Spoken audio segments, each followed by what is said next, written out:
Welcome back to the Allground podcast. Today, we have a guest. He's a friend of ours. He's a hard worker. He's a competitor. And he's the first person to ever represent the Allground banner in an MMA cage and represent well.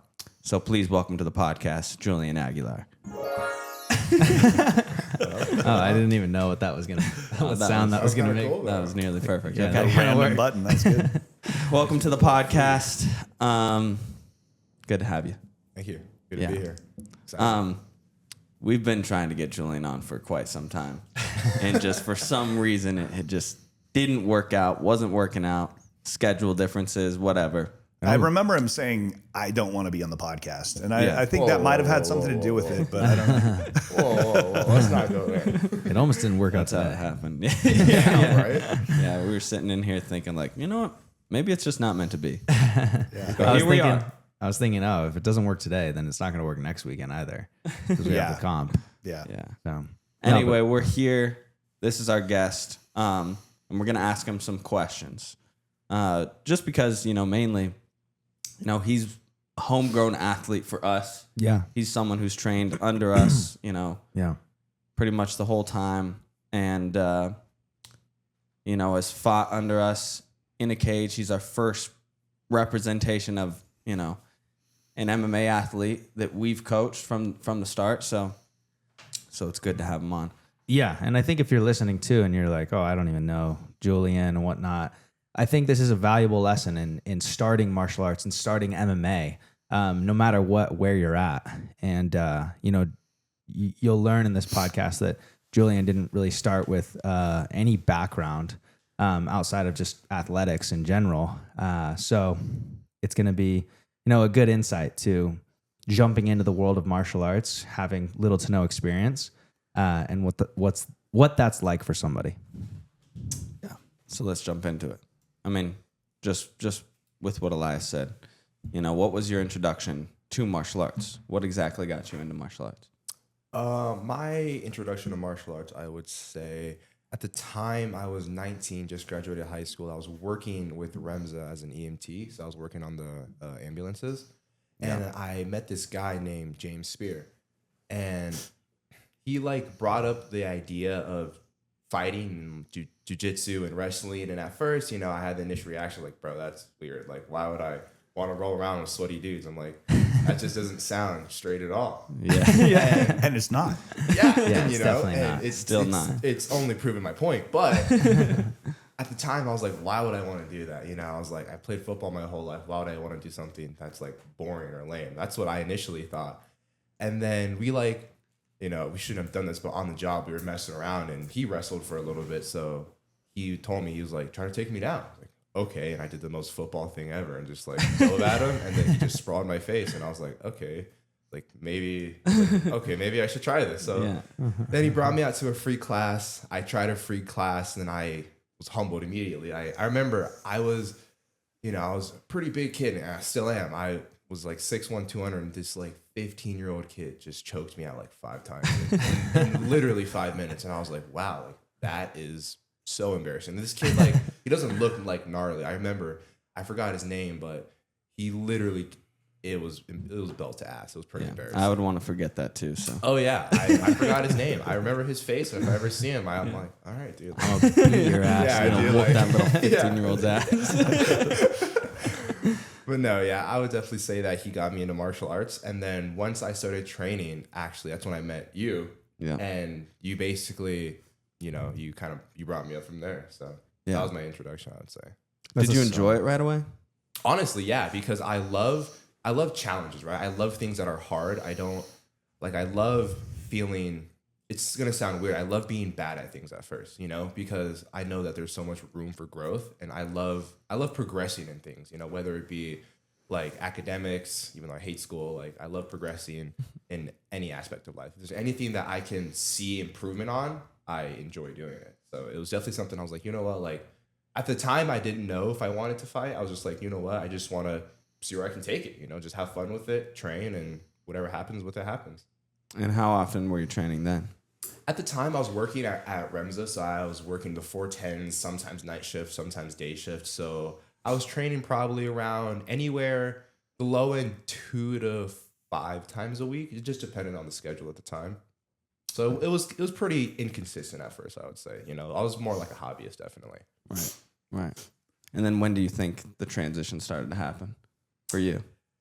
For me, the transition started to happen, I would say, before the first competition. I don't know if you remember that. It was right after your surgery. Right. And I haven't competed in like a sport at that time in a while. And I don't know, like just practicing and leading up to the competition, it made me remember like I'm an athlete. Like this is what I want to do. Like I don't want to work a day job, you know? Like this is for me. Like I love athletics, and this is something that has challenged and pushed me so far.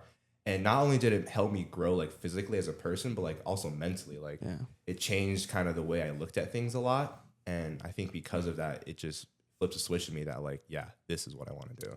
But it wasn't about MMA then. No. At the time, it was just like just jiu-jitsu. Yeah. Because I never like wrestled or anything. I have like no martial arts experience prior to this.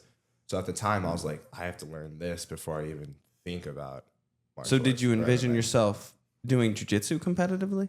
Like doing jiu-jitsu at a high level? For a little bit, yeah. I did. For a little bit, I was like one of those guys. I remember I told you this a while ago. I would go home and like watch like top 5 best white belt sweeps or top 5 best like submissions all white belts to know. And I'd go home and watch that. Or I remember I told you I would watch like Jordan Burroughs blast double videos for like just minutes on a repeat. Yeah. That's, for a while I almost wanted to like be a high level jiu-jitsu athlete. Yeah. So do you think that watching all those videos actually helped, or do you think it was just fun? I think at the time I thought it was helping, and I feel like maybe it did, because the more exposed you are to things, you kind of learn them. Did I ever apply them well? Maybe not. I can't really remember, but I think that by watching those videos, it almost motivated me more to actually learn proper techniques rather than just through like a YouTube video or Instagram reel. Yeah. But I would definitely say that it helps in a case to just be exposed to things like that, just seeing it, whether you ever eventually try it or implement it or not. I think just, seeing things over time, it'll eventually stick. Yeah. Well, that was your first exposure to combat at all, was just through jiu-jitsu, yeah? Yeah. But you were doing sports otherwise before then. Like, what was was physical activity like a big part of your life growing up, or was it just like something that you got to choose to do? I would say it's kind of funny. Me and my mom were just talking about this. I would say it was always just there. I've showed you guys, I was the fat kid. Yeah. And, at the time, like I was playing sports. I've been playing football almost my entire life. Mm-hmm. I never really cared for it, Yeah. I just never really cared for it. So it was always there. Like I said, it was always on the back burner for me. I never tried for it. I never really wanted to be better. I just, I know like, all right, like it's football season, time to, play football. And I wasn't like the best at it. Like growing up, I was like the most mid athlete until high school, I would say. What was your introduction to sports? Was it football? Yeah, it was football. Yeah. And when was that? I think I was in 2nd or 3rd grade. I was pretty young. Oh, dang. Pretty young, yeah. So but I was Pee-wee, what do they call it? Pee-wee football? Yeah, literally. Pee-wee Yeah, league? like the Pop Warner? I don't know. division. Yeah, Pop yeah. Warner's like the league, right? And Okay, then there's yeah. like Pee Wee and Yeah. Super Pee Wee. But Why is it called Pee Wee, man? Because you're 5 years old. Yeah. Dude, that helmet's bigger than your body. You're a yeah, Pee-wee. you look like you're from the Peanuts comic strip. Yeah. Giant head, tiny little body. Welcome back to the Pee Wee World Championships. Yeah, seriously. Bunch of 5-year-olds running around. I know, right? Yeah. Did you ever have aspirations like in sports other than martial arts, other than combat? Like when you were playing football, did you ever feel like, man, I want to do this professionally? I think I could. Actually, yeah, there was a point in high school during COVID. I had this coach named Coach Brock. During COVID, everything was shut down, so we weren't doing anything. He had this home gym, and he brought us in, and we would all work out there. He'd give us workouts, and we'd grind our asses off. And at that time, that's when I was like kind of growing into my body more, like becoming more athletic, and it was more of a lifestyle change, I would say. I just wasn't like the fat kid anymore. And there was a point I was like, wow, I I could take football to the next level maybe. And at the time, I was like a normal kid. I didn't really, I would say I didn't really believe in it. I just kind of, I wanted to do it, and it felt good wanting to do that. Yeah.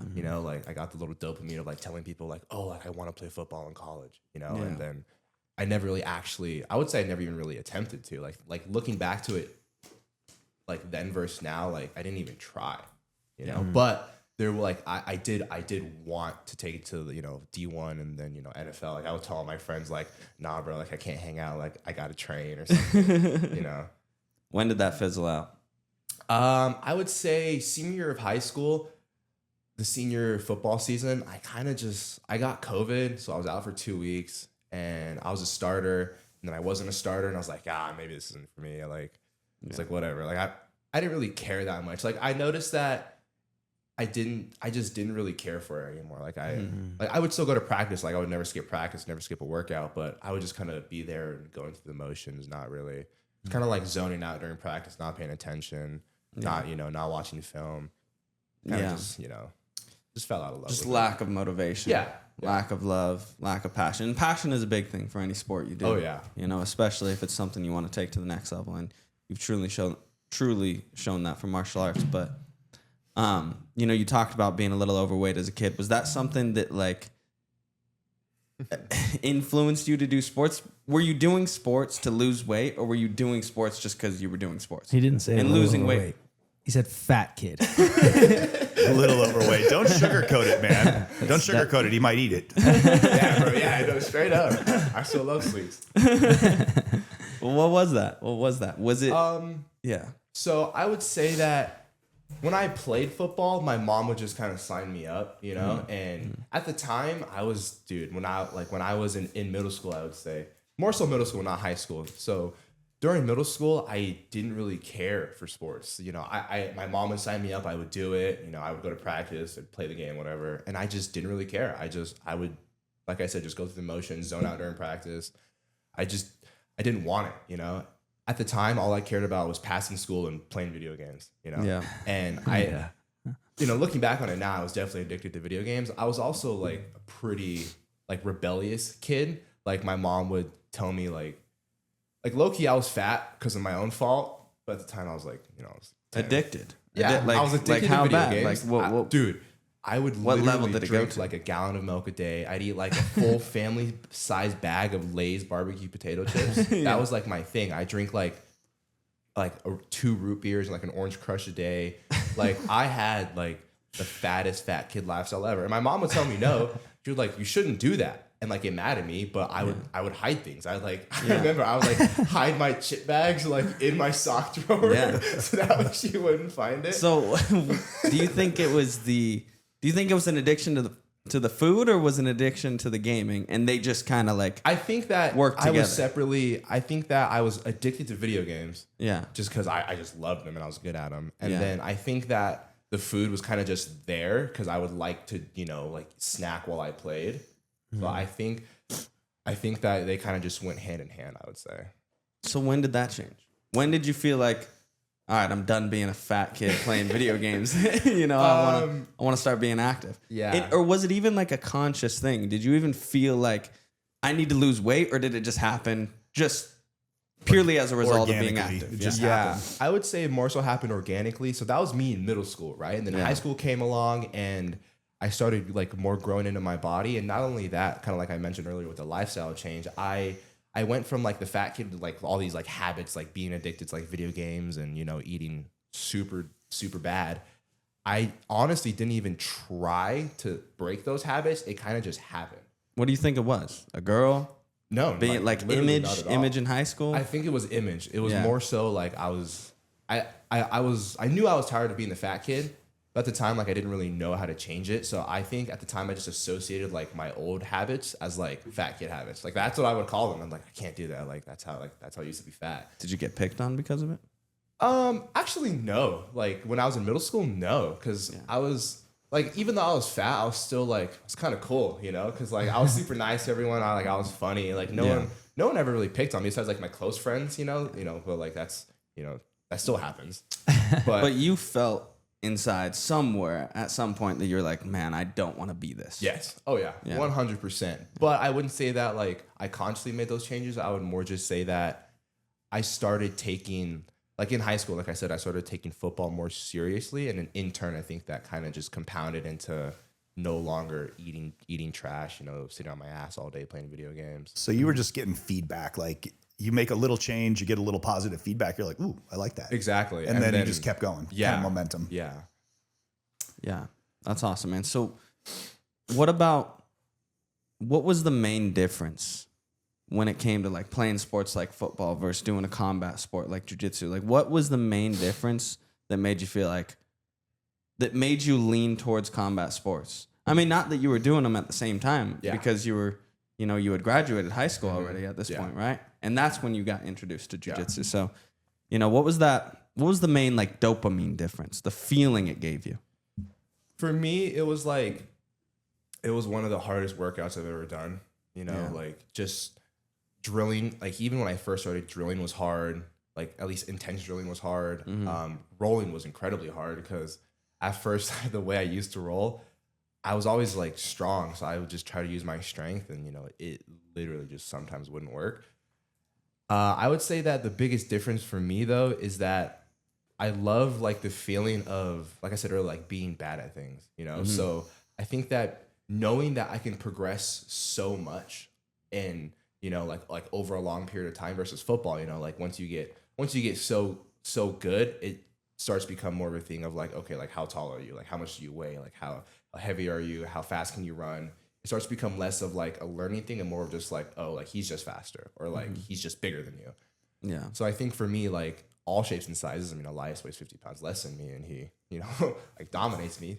But I would just say that I love the challenge it is. I love the mountain it is to climb. I think it's a much harder mountain than a lot of other sports, because I feel like a lot of other sports kind of do rely on your genetics to a point. Whereas this, like look at Pantoja, look at Marab, look at Derek Lewis, like there's all shapes and sizes. So I definitely think that this is like a thing that it doesn't require like, oh, you have to be this tall, you have to be this fast, you have to weigh this much. Yeah, you see a diversity in physical appearance just in like one weight class. Yeah. Whereas like if you take a football lineup and you take a bunch of, defensive They're all linemen, huge. they all look the same physically, right? And similar to like running backs and wide receivers or whatever, it might be, or, specific positions in the NBA. But yeah, like you said, the diversity in physical appearance with MMA is like wild. Yeah. How you can get two people that weigh the same, that look completely different physically. And, at the end of the day, it has to be who's technically better and also like who's more driven to win. Exactly. Well, it's way more one-dimensional. If you look at a position in football, if you're a lineman, you're pretty much doing the same thing over and over and over, right? Yeah. Like there's not a lot of diversity in that skill set. Yeah. It's very, very specialized. In martial arts, it's different, right? Because you could be a specialist as a striker or a grappler or whatever. Like you can have some mixture of those things. So you can adapt your style to your body type effectively, where if your job is to stop a 350-pound guy from getting to a guy standing behind you, you have to be a big guy, and you can only really do it one way. Right? Yeah. Like there's no diversity there. Yeah, for sure. Yeah, the role of the position makes you, It dictates the body type that is optimal. Right. And at the highest levels, only the optimal body types, except in very extreme cases. Like occasionally you'll get like a Spud Webb, right? Like there are those outliers where somebody is just so freakishly athletic that their body type doesn't dictate whether or not they can be successful. But that's pretty rare. Yeah. That's so like 1 in 1,000. Yeah. Needle in a haystack. Yeah. So when was your introduction to MMA then? When did you feel like, did you watch something? Was it a UFC fighter? Was it a fight? Or was it actually being introduced to jiu-jitsu made you kind of explore that world? I would definitely say the being introduced to jiu-jitsu made me explore it, because at the time, everyone knows what the UFC is, whether they watch it or not. They've at least heard the name and they know like, oh, it's fighting. Yeah. So I always knew what the UFC was and just never really watched it. But then once I got introduced to jiu-jitsu, I realized like, oh, there's this entire like world that I have no idea about. So I started exploring that. I mainly started exploring jiu-jitsu first, kind of. So like ADCC and IBJJF and stuff like that at first. And then when you and I started to get closer, actually, I remember one day I was asking you about like how does MMA work?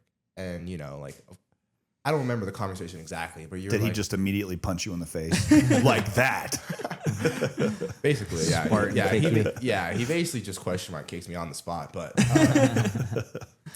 no, I remember. I don't remember the conversation exactly, but very briefly, we had a conversation about like your contract and like kind of how you got into MMA and you know like what brought you into it. And at that moment, like after that conversation, I was like, that sounds kind of fun. I was like, that's pretty interesting. And I was like, there's another new world that I still know nothing about. You know, like not only is like there this entire martial arts world, but now there's like little like subcategories to it. I was like, so once I like learned more about MMA through you, I would say that's when it clicked for me. I was like, maybe like this is something I want to try. And I would say like after I remember there was one Saturday, I don't even know if you remember, it was me and that Kyle.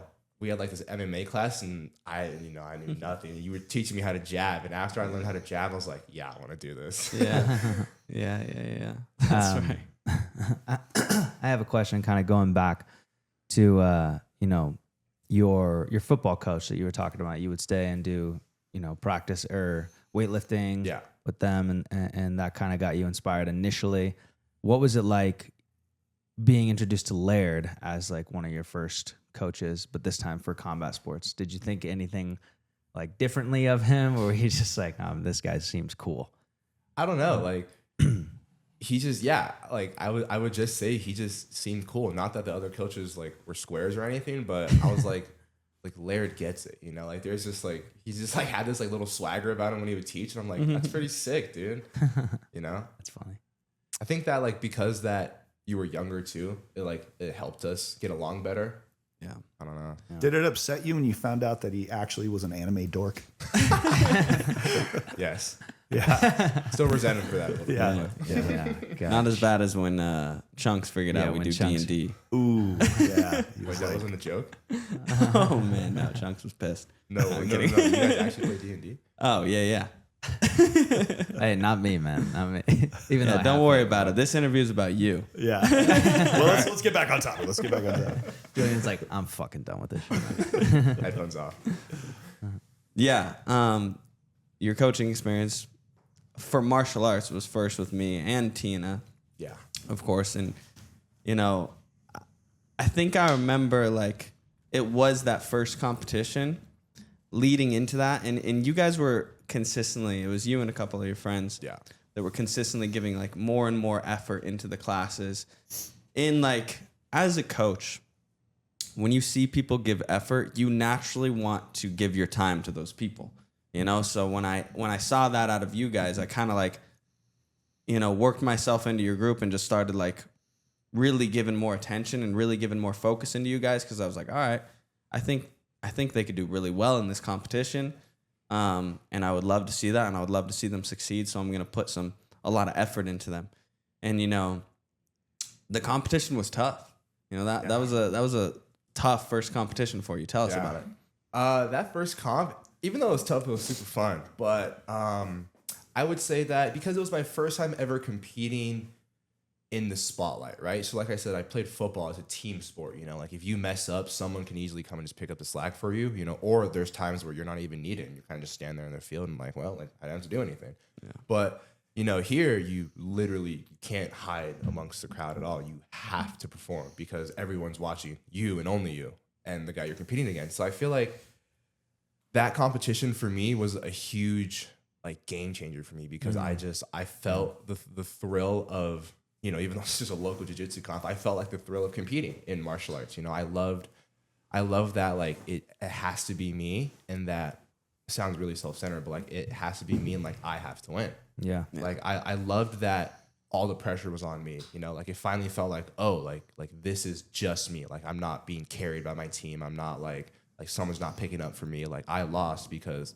I lost, or I won because I went out and did that. Mm-hmm. You know, I enjoyed that, like, sense of accomplishment when I did win some of those matches, because I was like, I did that, you know, like I didn't have, of course, you know, you guys trained me, but like no one picked up the slack for me. No one came in and like helped me out for my mistakes. Yeah. Like I did that all myself. Yeah. Yeah. And,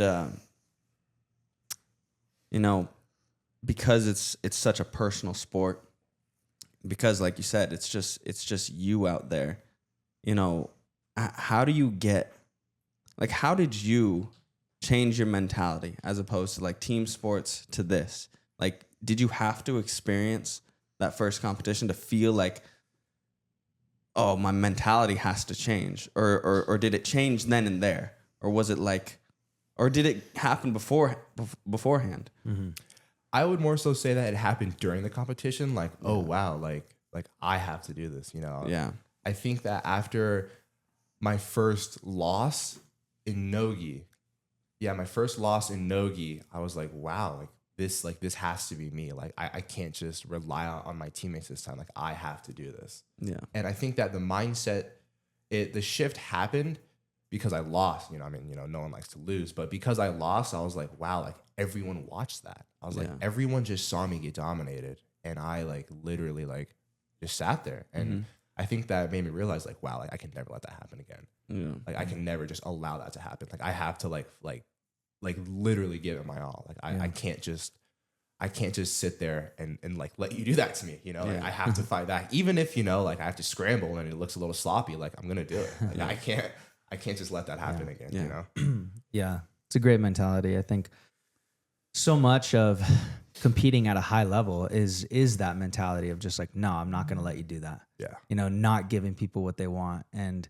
I feel that competing with anyone, it's like, no, my friends and family are watching. Exactly. Like, I'm not going to let you just sweep me or take me down. No, like, bro. no way. At least not without a crazy fight. Yeah, exactly. Yeah. It's that, that ego, a little bit of arrogance, but in a good way. It's like fueling you to be a better fighter, better martial artist. Have you always been competitive like that? I would always say I've always been competitive, but never to that degree. No, I would always say that, you know, like, of course I wanted to win. I don't want to lose. No one wants to lose, but I would say that after that, like it gave me another degree of like, wow, like now I want to win. Yeah. Now I have to do this. Like now it's personal. What changed that mentality? Like what, how did it become that? I don't know. Like, I don't like to lose, man. Like, I mean, you know, no one likes to lose. Was it the embarrassment of that match? Like, did it feel like embarrassment? Did it feel like... I would say, it was embarrassing. My mom was there. Like, my dad was there. All my friends were there. And, like, you know, like, I hyped this up. And then, you know, did you feel like you could have done more? Did you feel like you could have done more leading up to that tournament? Is that part of it? Honestly, no. I would say I could have done more during like specific matches, because, you know, at the time, like the mindset shift was still happening. So I was definitely like leaving some in the tank. I don't know why, I just was. And I think it finally like made me realize like I shouldn't be leaving anything in the tank. Like I have to just go. Yeah. And then, Chunks is out there. Mm-hmm. yeah, I mean, we've noticed that you've had that competitive mentality, and it's kind of just grown throughout the time of you training with us. And, you know, that's something that we look for in athletes, is just like the ability to just not stop when things get tough. And good athletes succeed with that mentality. And, you know, that showed, especially in your first fight, you know, and I want to kind of talk a little bit about that experience. Yeah. You know, what it was like. I mean, let's just go to the beginning. What was it like facing off with someone for the first time, cutting weight for the first time? Like, what was it like when I said, hey, we have an opponent? I remember before we officially had the opponent, we were in talks with the promoter about it. And every time you would send me an opponent and I saw his name, like my stomach would drop. Like, I remember my heartbeat would be faster. And I'm like, oh my God, like this is so real. Like I'm actually about to step in the cage with this guy. I could go fight this person. Yeah. Like every name that came through, I like my stomach would drop and like my heart would beat faster. And I'm like looking through the topology and I'm like, geez, like this is real. Like this is about to happen. I would say that's how I felt like during. And then once it was official, I was like, all right, like now, like I know who I'm fighting. Like now I just have to, I have to kill you. You know, like I'm sorry. Like we're both being locked in the cage. Like I'm going to be the one to walk out. Yeah. And just so like everybody understands the timeline, when did you start MMA? When did you start training MMA? When's the first time? So, Outside of that day that, you know. one random Yeah, day. yeah. I would say that honestly, like we trained MMA, we started, right? But very, very inconsistently around the summer of 2024. Right. That's when we started training MMA. And I would say that I didn't even really take it seriously until New Year 2025. Like around like December to January of 2024 and 25, that's when I started taking it actually seriously. And like I was like, hey, like I kind of want an opponent. I just want to fight. Yeah. So I would say like only about prior to that fight, 10 months, you know? Yeah. So Like, before you leading up started to it? taking it seriously, you were just like, this is a fun way to train, not I'm actually going to fight somebody. Yeah, for a little bit with MMA at least, yeah. You Yeah. know?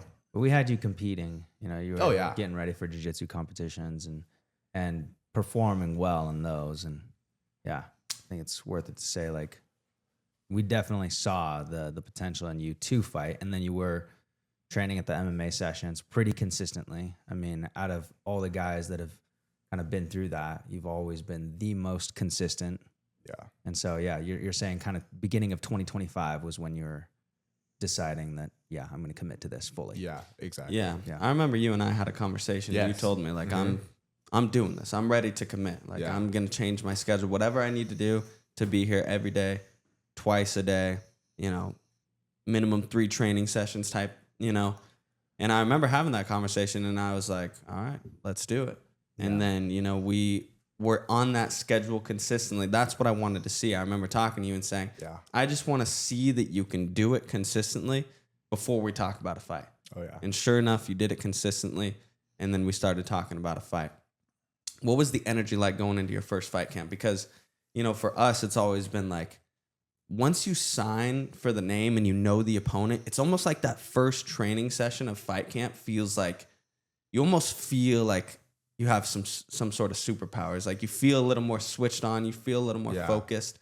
You know, did you Yeah. feel that sort of energy? Yeah, I would definitely say throughout fight camp I felt sharper because I knew what was about to happen. So it's like I can't waste any of these training opportunities. I have to like, you know, act as if like I'm in the fight. I have to act as if I'm down like a round or two. Like it was definitely a different type of feeling, even just during training. Like during like normal jiu-jitsu practices, you know, no matter how tired I was or how exhausted my body felt by the end of the week, I was like, this is real. Like I'm gonna fight someone. Like I have to do this. Like, Yeah. like I can't allow, I can't look weak. You know, like I just can't do it physically or mentally. Like I was like, I have to do it. That's funny that you say that. When we don't have a name and we don't have a date, it's like you do those moments can creep in where you're like, should I rest today? But when you have a name, when you have a date, you're like, I don't care that I'm tired. Yep. I got to go train. Exactly. You're like, yeah, no, like any small injury, I was like, dude, like no, like Doesn't it matter. doesn't hurt. Yeah. Like, it doesn't hurt, doesn't matter. Like I'll sleep it off. And I did. Yeah. You know, like Yeah. I did. I never felt better. Fighting's different though, because I did a triathlon one time where I didn't train very much for it. I wasn't really ready for it. And it wasn't that big of a deal, you know, like I had to go swim, bike, run, whatever. You can kind of mail it in, right? But getting locked in a cage with another man that's going to try to beat the crap out of you, like Yeah. you know that's coming. Like Yeah. you can't go in there and just be like half prepared. Exactly. You can't escape that. It's not an Yeah. option. Yeah. Yeah. Yeah, it's funny. Sorry, go ahead. ahead, Light. Okay. This is crazy. Are we twins? Yeah. Did we just become Telepathic best friends? mindset? Yeah. No, I'm just saying it's such a primal thing. Like, it is really weird. I mean, when you know, even like the game we were playing last night, like Colin said something to me, like there's something about having to chase a guy in front of you, like something so primal about it. And that's what it feels like when you're fighting. It's just like, there's this primal fear, but also this primal like Urge to defeat the person in battle. Cause you're like, well, if I don't, they're going to take my family and my land and whatever it is. And it's like, that's not necessarily what you're thinking, but that's like what you're feeling in your DNA. And it's, you either rise to the occasion or you die. Yeah. Yeah. And I feel like there's some MMA coaches out there that can kind of what's the word? Just they make MMA seem really nice, really fun, really cool. And I try to take the opposite approach. Like I'm pretty sure I remember the first time talking to Julian and some of the other guys that were curious about MMA. And I told them exactly how I felt. I'm like, it is not going to suit you to not be 100% in, because there's another man that is going to be training to hurt you as bad as he can, and he's going to be training as hard as he can to do that. And when you step in the cage, every day you skipped is going to come out right then and there. Yeah. And it'll be noticed by that guy and by everyone else, and it's just not the type of game that you want to get into, because someone's out there trying to hurt you really, really bad. Yeah, it's so true, and it's such a good point. It makes me think about a lot of the guys that are famous, incredible UFC fighters, but you hear them say, I don't really train that much outside of camp.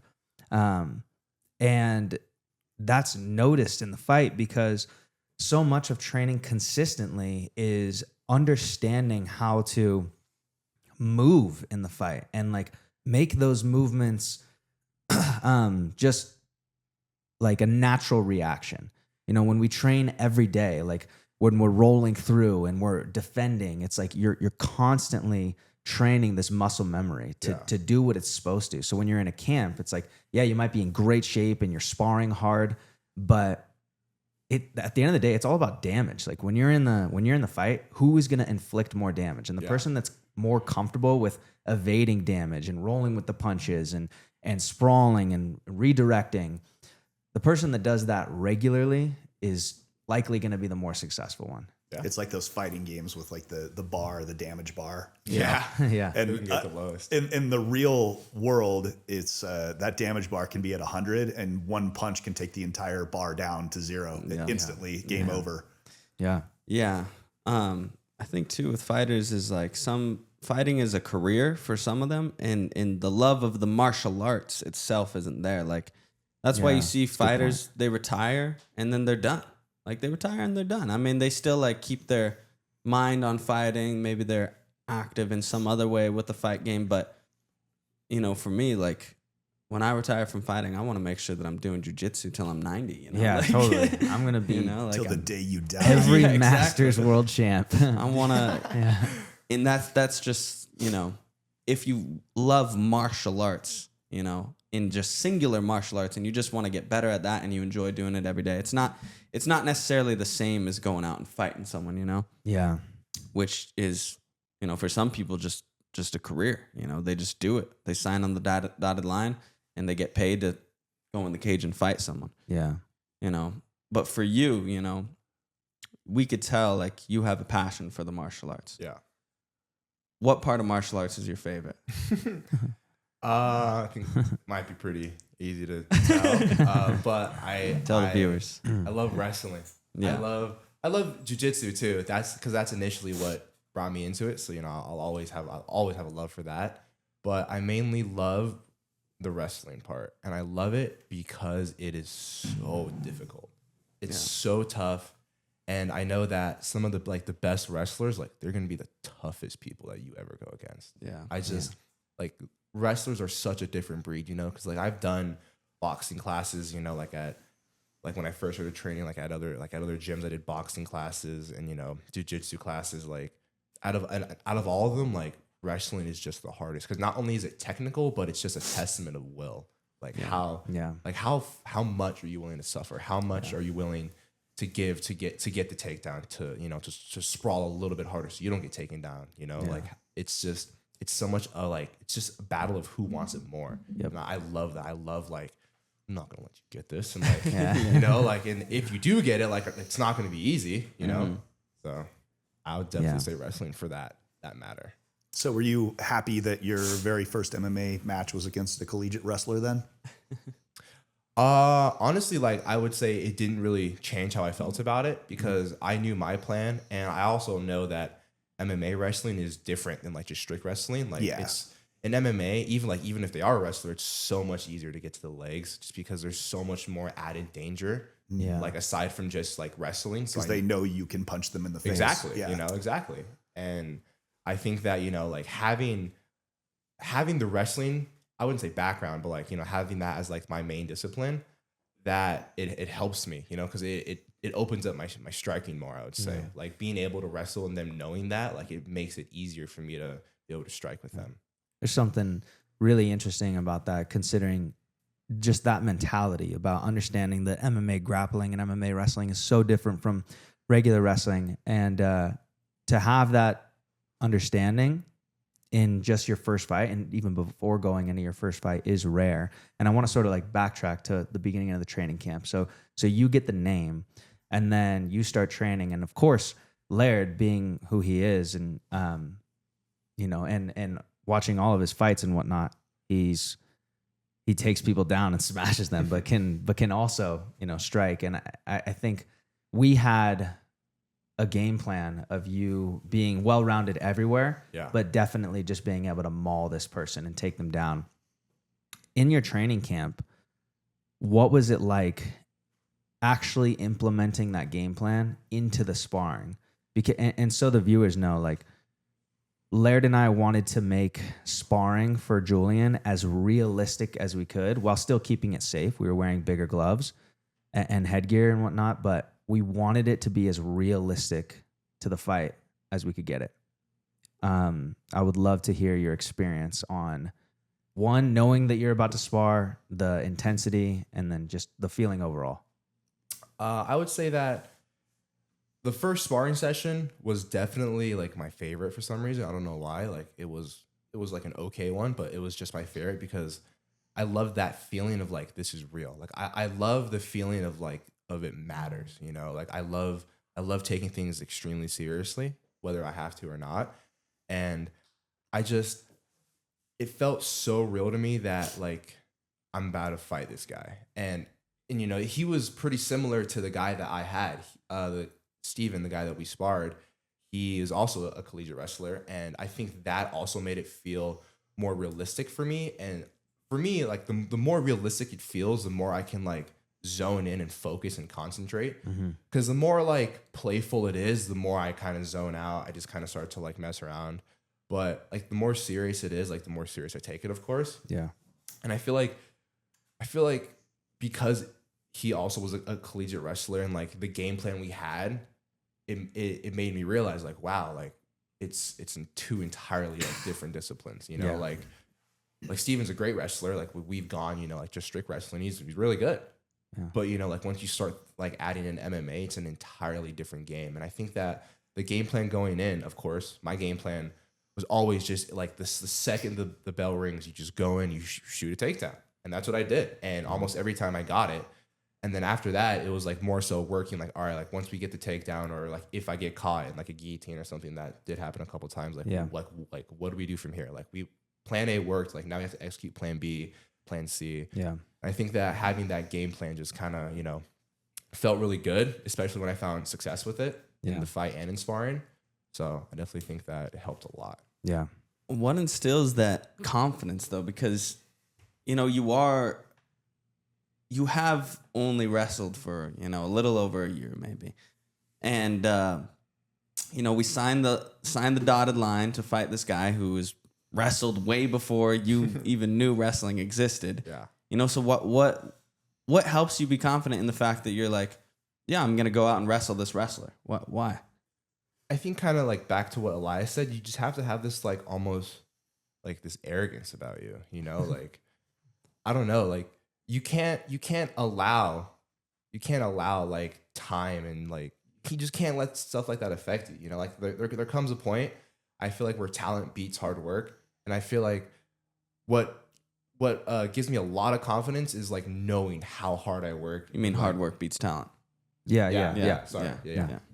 And that's what I meant. But I feel like what gives me a lot of my confidence is how much like is how hard I work. Like I know how hard I push myself. Like I know that deep down that I'm willing to give more. I'm willing to sacrifice more than, whoever it is. Like I'm willing to be more tired. I'm willing to I'm willing to take things to deep water, and I'm not afraid to be there. If anything, I accept that. I want that to happen. Yeah. Does the practice help? Like the intentional practice? The fact that we never skip a day where we don't do some sort of grappling, some sort of wrestling. That 100% does help. Because like I said earlier to Ty, the more exposed you are to something, the more likely it is to stick. And I think that, you know, just constantly doing it over and over and over, you know, like thousands of reps on, you know, like all these little like mechanics, eventually it just becomes like Elias said, it's just muscle memory. You know, like there's a point where I don't even think about it. I just do it. You know, I definitely think that helps too. Do you feel like your opponent, do you feel like he thought he could rely on his wrestling? As in, like, he was probably looking at you and thinking, man, I've been wrestling so much longer than this guy. Like, I'll always be able to fall back on that. Do you think that's the problem with some of these guys, is they just think they can fall back on it? Meanwhile, there's not a day that you spend not working it. Yeah, I definitely feel like he does, because I just watched this John Jones clip when he was talking to Daniel Cormier. There's a difference between a great wrestler who can throw a few good punches and kicks, and there's a difference between like a true martial artist, someone who embodies like the entire spirit of like martial arts, every discipline, like knowing, you know, not only like knowing about it, but like being able to encompass it into your game. You know, I feel like there's definitely a difference between someone who, you know, like a wrestler who knows a few punches and kicks, or, you know, like strayed from it and like can always rely like you said, you know, oh, I wrestled for 8, 10, you know, 4, 5, 6, whatever, however many years. I think there's a difference between that and someone who like actually, you know, embodies the entire spirit of a martial artist. Yeah. Yeah. So much of being a true martial artist is keeping the blades sharp. Yeah. And it's like, if your wrestling blade is dull, man, it will show in the Yes. fight. Even though you have that blade, even though you grew up wrestling, even though, you know, you were cutting people down with it in a different life, it has to be sharp. Yeah. And that's why we wanted you to invest so much time into that. From your hands to your feet to your wrestling, it was important that you felt confident in that every single day. Yeah. I definitely did. Yeah. I want to ask one more question, but, you know, if there's anything you guys want to say beforehand or want to ask beforehand, then we could do that. I was just curious, you know, looking back on the fight, like kind of the post-mortem of it, you know, it's easy to be kind of an armchair quarterback, because I was there, you know, watching, and I'm like, why are they doing this instead of that? And like, I mean, I wasn't, you know, critical because I don't know anything about MMA really, other than I just watch it. But when you guys look back on it, what do you see as the things that you're like, man, if I would have done this or I would have done that, like the fight would have gone even better for me? Because I think it did go really well for you. And actually, I was kind of shocked that you guys that it ended up a majority draw. I was like, wow, holy crap. I thought it was very one-sided. But post-mortem wise, what things would you have changed, or what things do you want to work on going forward? What were your biggest weaknesses, would you say? Or the things you didn't capitalize on? Yeah, I would definitely say, you know, of course, hindsight's 20/20. Yeah. And it was my first fight, and you could definitely tell. Like, I wouldn't say I was nervous, but I was definitely just really wiry. Like, I was just ready to go. And, you know, in round 2 that showed, I had him against the cage. And this is a part I think about a lot, especially Striking, huh? Yeah. I'm sitting there I was just raining hooks on him, you know, body, head, body. And there's a point where I remember like seeing his face, like he was looking at me through his arms, but like he wasn't fully shelled up. Like I could have just sent a 2 either, you know, like down the middle. I could have, you know, like feinted a shot, uppercut. Like there's just so many things I think about. Like if I did that, like I probably could have got him. You know, like hindsight's always going to be 20/20. Yeah. I mean, from outside, it looked like, oh my God, he's about to knock him out. And I feel like, you know, just with my limited knowledge, I think that if you were just a little bit more experienced, just with a little bit more experience, it would have put you right over the edge, because you had him. Like, I mean, you had him. And I was surprised at how good your striking was, because you had been relying on your grappling and wrestling, and then you started striking. And I'm like, well, gee, why didn't we just lead with that? Because my God, you're like a way better striker than this guy. Yeah. Definitely something I really want to work on is implementing my striking more. I really want to, I wouldn't say make that an emphasis, but definitely be able to just utilize it more, you know, like Elias said, like keeping that blade sharp, which it is. But I think in that fight, like, you know, like I got a little too, you know, tunnel vision on like wrestle, grapple, wrestle. And I think that, you know, it was my first fight. So, you know, of course, like I had a small game plan, and I was like, I'm going for it, you know, and I think that's kind of what happened. I just ended up going for it a little bit too hard. But definitely for my next fight, I'm going to be way more calm, way more like, okay, like here's a plan, like here's plan A through Z. Like I'm ready to execute all of it. Yeah. Yeah. What about you, Laird? I mean, do you, what things do you think, you would have changed if you could go back in time, knowing what you now know, what different advice would you have given him? Well, no. I think he implemented the plan to a T. I think he implemented the plan really well. That's exactly what we trained for. That's exactly what we wanted, and he did that. Mm-hmm. Of course, there's areas to improve. Sure. Like I want to improve his top grappling. I want to make sure that once we get people down, we hold them down. And also, to your point, just being calm in the striking. It's not like if you're calm and you're calculated with your striking, like everything's going to be put together better. Mm-hmm. Like when he went feint shot and landed the overhand that initially rocked him, if he could have just marched forward towards him a little more calmly and then start putting together combinations instead of just winging hooks, then I think, we probably could have put him away. Or if we wrestled him to the ground and looked for a submission right away.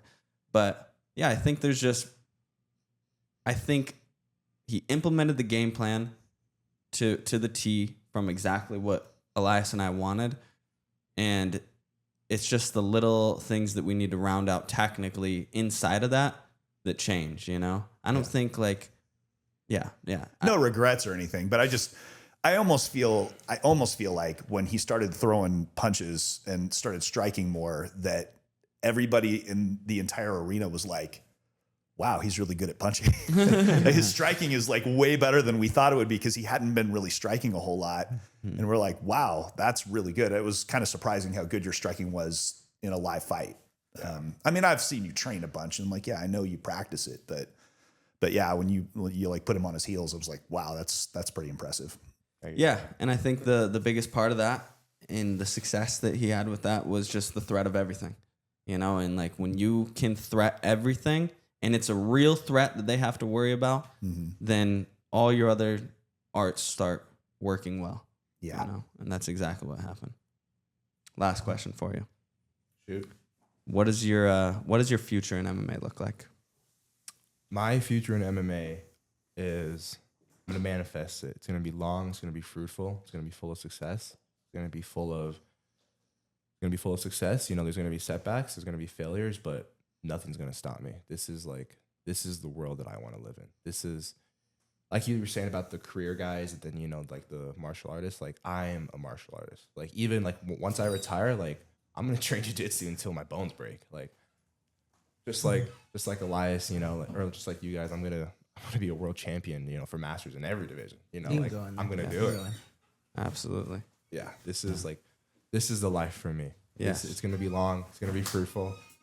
I'm never going to stop, never going to quit. Nothing's going to set me back. You guys can go in there if you want. Like no injury is going to make me like maybe I should stop. Like I'm going to keep going no matter what. Yeah. I'm going to be like Tony Ferguson when we fighting. Like he needs to retire. Like, no, I'm going to retire. Never. That's going to be me. I'm going to be Jose Aldo. I'm going to have my prime and like get my ass beat by a bunch of prelim cards. Like, all right, maybe it's time to retire, But yeah, it's going to be it's a very long road ahead. Yeah. Very, very long road. And this is the first pit. This is like the first pit stop. Yeah. Yeah. Well, I think you have a bright future, and we just got to continue to work hard and continue to push the pace. Yeah. And you'll inevitably have success. So, thanks for being on the podcast. Sir, thank you for having me. Okay.